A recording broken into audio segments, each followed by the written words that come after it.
واصل النجم الشاب لامين يامال تألقه مع برشلونة بعد مساهمته في تتويج الفريق بلقب الدوري الإسباني، حيث سجل هدفاً رائعاً في شباك إسبانيول خلال مباراة الحسم.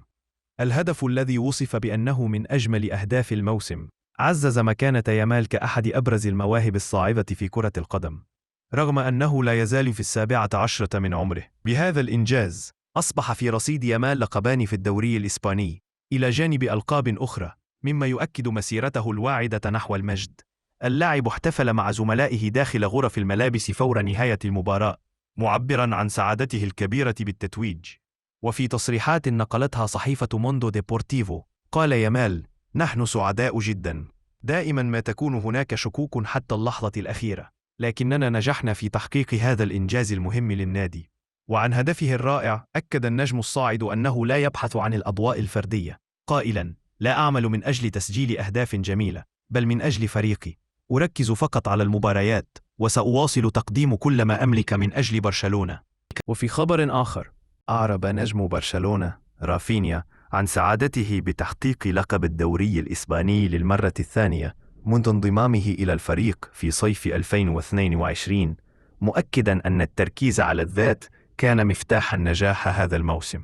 وحقق برشلونة الثلاثية المحلية هذا الموسم بعد تتويجه بالدوري الإسباني، السوبر الإسباني، وكأس الملك، بالإضافة إلى بلوغه نصف نهائي دوري أبطال أوروبا قبل أن يخرج أمام إنتر ميلان.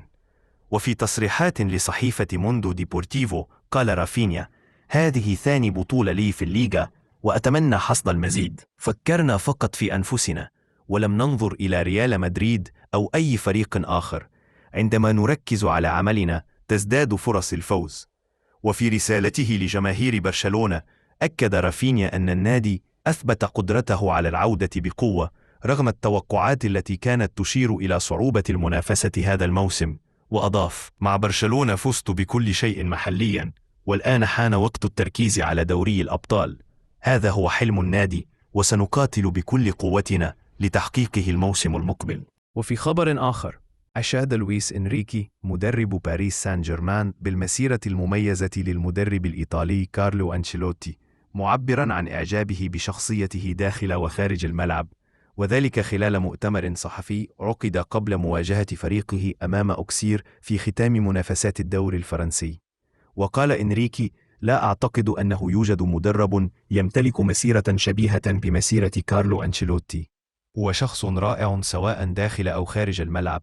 وحول انتقال أنشيلوتي المحتمل لتدريب المنتخب البرازيلي، أضاف إنريكي: "من الواضح أنني لا أتمنى أي نجاح للبرازيل أو لأنشيلوتي بسبب منتخب الوطني، ولكن في الوقت نفسه أرى أن تعيين مدرب إيطالي على رأس الجهاز الفني للمنتخب البرازيلي هو أمر إيجابي للغاية.